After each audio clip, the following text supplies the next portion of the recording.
Tekana umunezero ntangere vyo gusubira kubana namwe banywanyi mukurikira ibiganiro n'amakuru tubagezaho iminsi yose kuri iyi mboneshakure ya Hejuru TV. Turi kuwa mbere kw'itariki ya 24 Ruheshi 2023, tukaba tubazaniye mu makuru avugwa muri politiki hamwe no mu ntwaro. Ntimuze gucikwa rero, turabaramukije aho muherereye hose, abadukurikiye bari mu Burundi, mu bisagara no mu ntara zigiye zitandukanye, bari mu bice bitandukanye ku mugabane wa Afurika, mu gice c'ubuseruko, c'ubumanuko, c'uburengero hamwe n'uburaruko, n'abandi benshi tuzi ko badukurikira bari ku migabane ya kure nka Amerika, Aziya, Australia hamwe n'Uburaya.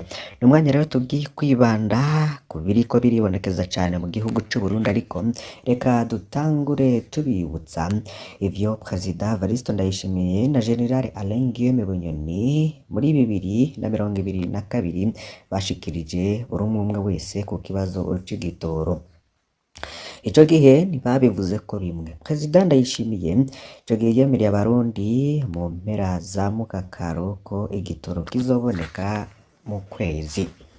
Mu kwezi rero ico gihe kwaraheze, General Alain Guillaume Bunyoni we yari yavuze ko mu ndwi iheze ko igitoro gishobora kubura rwose, anasaba abarundi kumenya gucumbagira. Varisito Ndayishimiye rero agaha icizere abarundi, Alain Guillaume Bunyoni wewe akadendura icizere na gito icari gisigaye. Mu nsiguro rero bose nuko bari bafise ico bahurizako, nuko ingwano ya Ukraine ariyo yatuma igitoro kibura. Ico batavuga rero ariko ni impamvu kibura mu Burundi gusa ntikibure mu babanyi b'u Burundi. Handi rero carazimvye, ariko ico gihe nticabuze. Akarorero ni mu buraruko bw'igihugu c'u Burundi, hari igihugu c'u Rwanda. Abarundi ico gihe bibaza niba ari bobo begereye Ukraine kurusha abandi bose. Perezida Ndayishimiye rero agacishamwo ikibazo c'amafaranga y'agaciro, naho atabitomora. General Alain Guillaume Bunyoni ico gihe yashimye kutagira ico abivugako.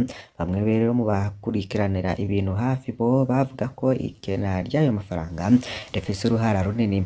General Gervais Ndirakobuca ico gihe we yari umushikiranganji w'intwaro yo hagati, we yoba yarasigaye agereranya igihe abarundi barimwo n'igihe y'intwaro ya Perezida Buyoya yagezemwo muri embargo, agaca yemera ibiganiro. Abandi rero bari bafise amakuru y'ibanga bavuga ko iyinyurana ry'ibihangange ku bijanye n'isoko y'ibitoro. Radio RPA ico gihe yemeza ko ishirahamwe rishasha Prestige ryavugwa ko ari ry'umupfasoni w'umukuru w'igihugu na n'ubu ariko bikimeze. Angeline Ndayishimiye n'umuhungu wa Perezida Juvenal Habyarimana yahoze arongoye u Rwanda, ariyo yari rishaka kwigarurira isoko y'ibitoro ribanje guhungabanya ishirahamwe Interpetrol yahora ikizana. RPA rero ico gihe ikaba yavuga ko Interpetrol yahora ikora ibanje guha ibiturire bikomeye ba generale bagisibije mu butegetsi bwa CNDD FDD.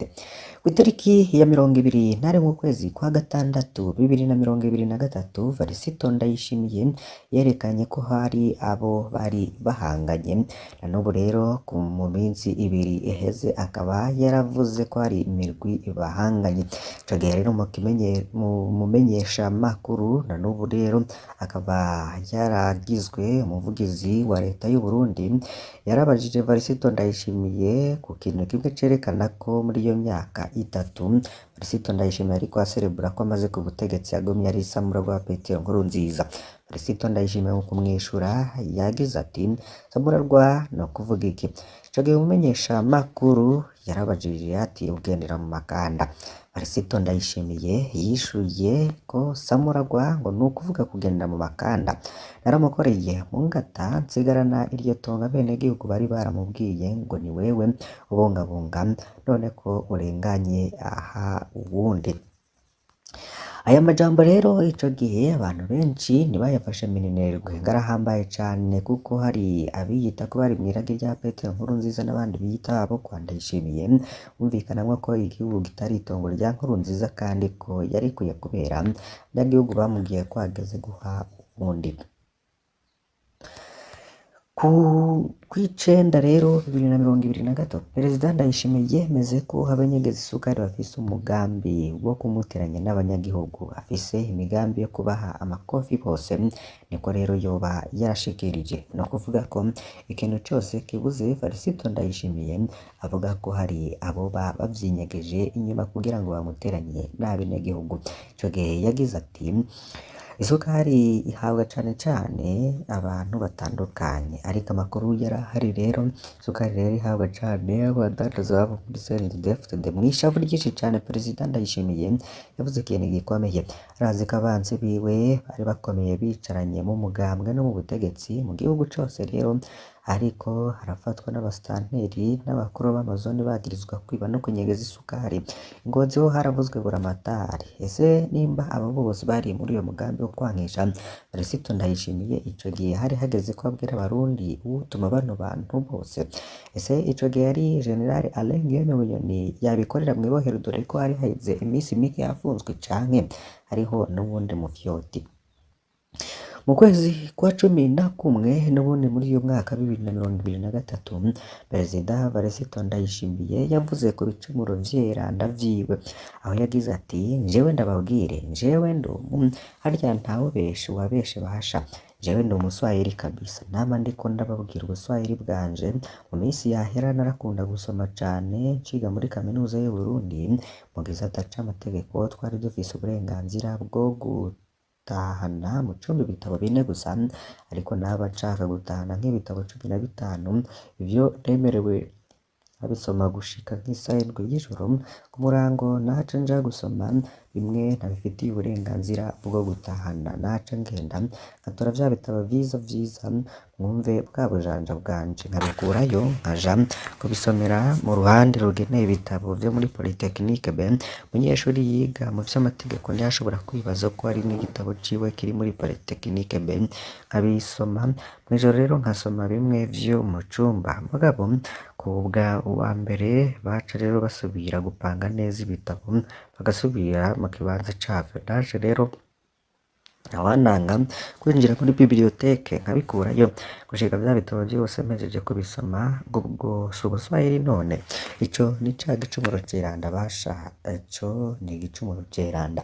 Niko Varisito Ndayishimiye yashikirije ubwiwe kw'itariki ya 27 kwezi kwa 11 2023.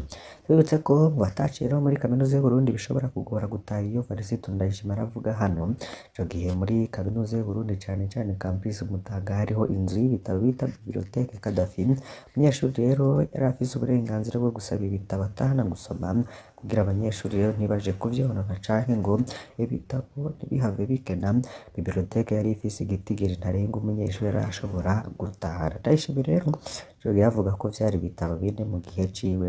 Muri iyo nzu rero nk'uko vyagira no mu zindi bibliothèque, ibitabo rero vyari bipanze bafatiye ku vyigwa bikorano. Hafi y'ibitabo rero haba hari amameza yo kwicarako uriko urasoma. Ndayishimiye rero akavuga ko ntashaka gusomera rimwe ibitabo 15, akababazwa nuko bamwemerera 4 gusa. Mu kubahana rero yaca ajana 4 kubisomera mu cumba, ibindi 11 akabikura mu kibanza cavyo akaja kubinyegeza ku ruhande rwagenewe ibitabo vyo muri Polytechnique B, kandi yiga amategeko, gutyo yaba azi ko ata munyeshuri yiga ivy'amategeko azorondera igitabo ciwe muri Polytechnique B. Kubera rero yaba azi ko kuwa mbere abakozi ba bibliothèque basubira gupanga neza ibitabo vyose, yaca yinjira ubwa mbere kugira asubire kunyegeza vya bitabo. Ubwo bujanja bwiwe rero nibwo yahavuye yita ibicumuro vy'iranda. Burya ngo ikintu cose Varisito Ndayishimiye yavuze ngo hano kirahambaye kuboba bamwihenda, ko niko Pacifique Ntazwe yashikirije. Burya ico yise ububeshi, ubujanja n'ubuswahili bwiwe nico Nkurunziza atamenye, nico n'abandi benshi batazi, nico Bertrand Bisimwa atari yamenya aho Ndayishimiye yamwakira muri Rusama 2023 akamuhumuriza ko atahura urugamba rwa M23 kandi ko ahubwo agiye kubabera umuhuza. Ubujanja n'ubuswahili nibwo busigura impamvu basemerera tukabariye miliyaridi 54 zo kubaka baraje ya Manda, ariko ntihagire inkurikizi. Ijambo ubuswahili, umukuru w'igihugu rero ico gihe yasabwe kuraba ko hatariho umurwi w'abarundi ritirimuza aribo n'abaswahili baba bariyo bumvise babitiranya n'ababeshi. Ese ubwo iryo jambo ryo ubundi si ubujanja? Igicumuro ca ceranda kirabaho nimba kibaho ngo Pacifique Nazwe yamusavye kurekuranya nyakubahwa Caporal Chef de Police Jerome Niyonkuru yavuze ukuri mu kwibutsa ko kurya ibiturire mu polisi ari icaha, ariko vyerekana ko Varisito Ndayishimiye n'ubundi ngo arashobora kunyereza ibintu bimwe bimwe mu butegetsi bwiwe kugira ngo abarundi babandanye imyidogo agaca abishira ku bandi. Gusa rero icumvikanye cose nkuko twanabibabwiye muri aya makuru, icabura cose mu Burundi Varisito Ndayishimiye afise umurwi yoba acagiriza ko ari wo ufisemwo uruhara kugira ngo ntikiboneke. Ese vyoba ari ukuri?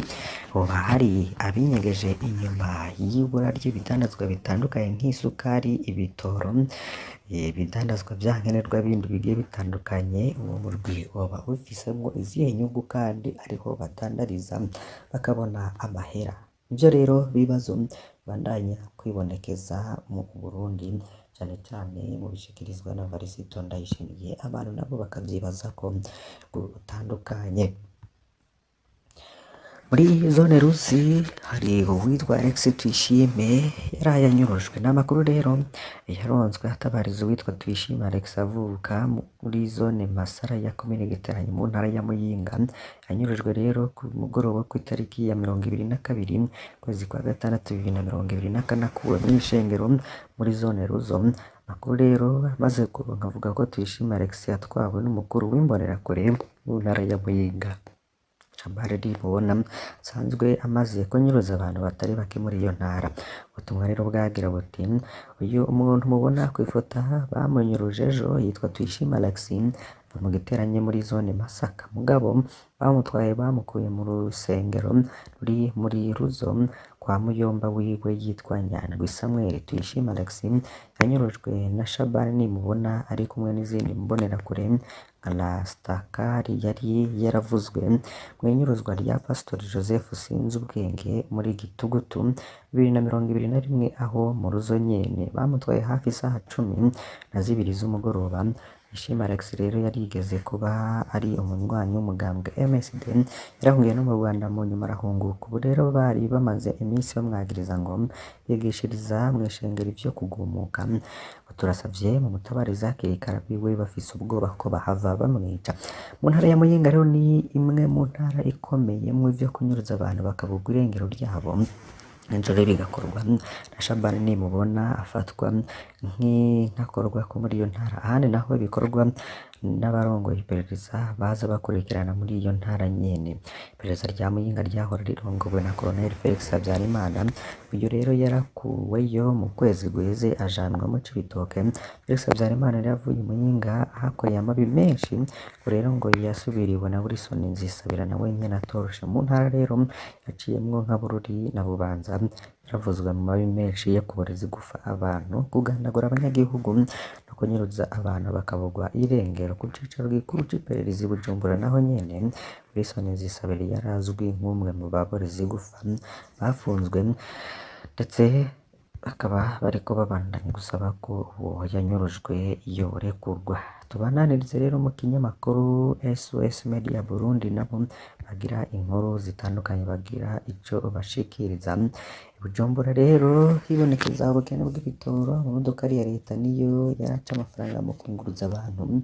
Burundi rero mu gihe buri mu ngorane zidasanzwe z'ibitoro, ingaruka ni nyinshi ku banyagihugu muri rusangi, na cane cane ku banyagihugu bo ku mugwa mukuru w'ubutunzi Bujumbura. Ku bituro rero vy'abiyunguruza hibonekeza ibidasanzwe, imodoka ya leta adakora igikorwa co kunguruza abantu mu rwishu. Ubu niyo ico gihe yaza guca amafaranga kandi karisha menshi kubw'abafata ingendo. Ubukene bw'ibitoro rero budahera bukaba bugomba bwerekana ko biri mu minsi ihindagurika bitumwe n'izo ngorane. Ku bituro bimwe bimwe rero abanyonga amamodoka ya leta ico gihe baraza kurondera abakiriya, ariko kubwa biyunguruza abaderiva b'ayo modoka bakaba basaba amafaranga y'umurengera, bakaba babazwa ngo murarihaya. Abo ni abanyonga rero amamodoka ya leta babitubaza mu gihayi kamyonete, abicaye imbere ntibariha co kimwe n'abicaye inyuma hejuru, ko bivugwa rero n'abanyagisagara bihebuye.